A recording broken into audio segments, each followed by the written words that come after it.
let's talk about reading XML documents and get a little bit more into the system.xml namespace. Now, the .NET framework has many XML classes that we can work with, and they're going to be available through different system namespaces, all within the system.xml assembly. The core classes are going to be found in the system.xml namespace. Let's take a peek in Visual Studio .NET 2003, and we're going to take a look at the object browser, as we're used to, from the View menu, Object Browser, Control-Alt-J. And then we can see this is the assembly, system.xml. If you hold the cursor over this, you'll see that this is an assembly. And if we nest down, these are the namespaces that we're going to be dealing with. You can see that listed here at the bottom of the object browser. It's a member of system, system.xml. If we open this up, you're going to see a lot of information here, a lot of classes that we can work with, do all kinds of different things. And as you need things, as you move forward, you could probably read or use a lot of training on XML and advanced XML processing. This can just be a full-time job working with XML. It is a very deep way of working, and it can be quite complex. If you're working anything in the financial world, you'll definitely know that XML can be quite useful and very much needed, and you need to really be an expert in this type of field. But XML is very deep. This is not something that is going to be limited just to the system.xml namespace, but if you did want to limit yourself to that, then you could, because the other ways of doing things are different ways of actually processing XML or creating XML. XPath is a very popular way of doing XML, and it can require some advanced thought, and it's also something that has been translated nicely into the .NET universe, and you have it available for you to use. The XSL is like working with style sheets for XML, similar to CSS and HTML. And if you're doing something like that, this is taking the presentation, separating it from the data. So it allows you to do very nice things. Your data is separate, and then you apply a presentation style sheet to it, and you can do even more advanced things with XSL. I did a lot of advanced work with XSL in the past. It can be a little bit difficult to think about it if you're a programmer, so it just requires some additional thought.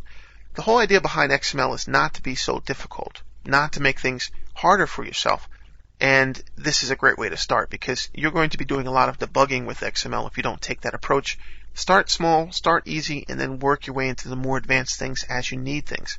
As you need to process your XML or make more advanced XML, then you're going to add things on there.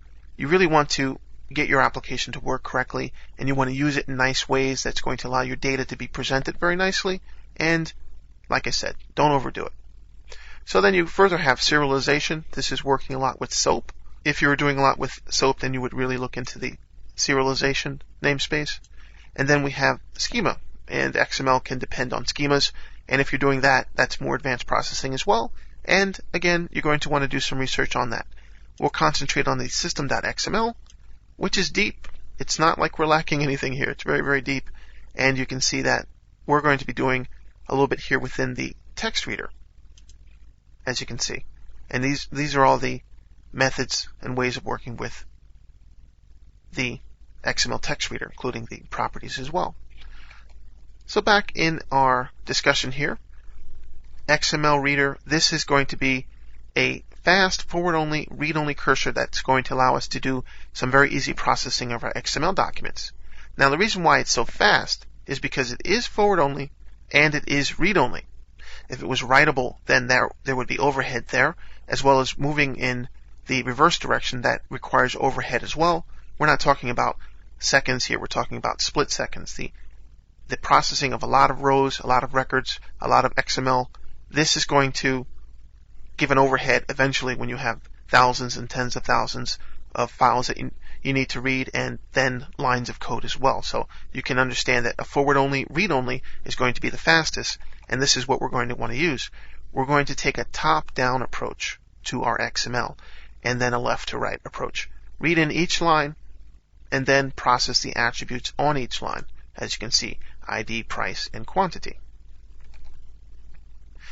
So having it forward-only and read-only is great, very fast. If you needed to do very advanced processing with nodes, we know that a node can be cart, for example, and then nesting of your nodes orders another node, and then item nodes. Nodes can be very complex. Treat it like objects, as you can see. An order has items, and your orders can be within your cart. So you can do a lot of processing within the XML node reader if that's what you need to do. But we're going to concentrate on the XML text reader, which is like reading a text file basically, top down, very fast, and it's great to be able to do that. And if you need it more validating, besides just checking for a well-formed document that is going to allow that XML to be processed correctly, then you're going to use the XML validating reader to do that. So if you need that, then you're going to work with that.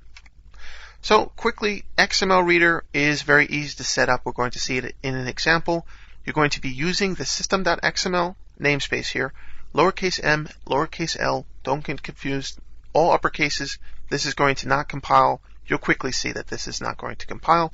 If you make that mistake, it's easy to do that.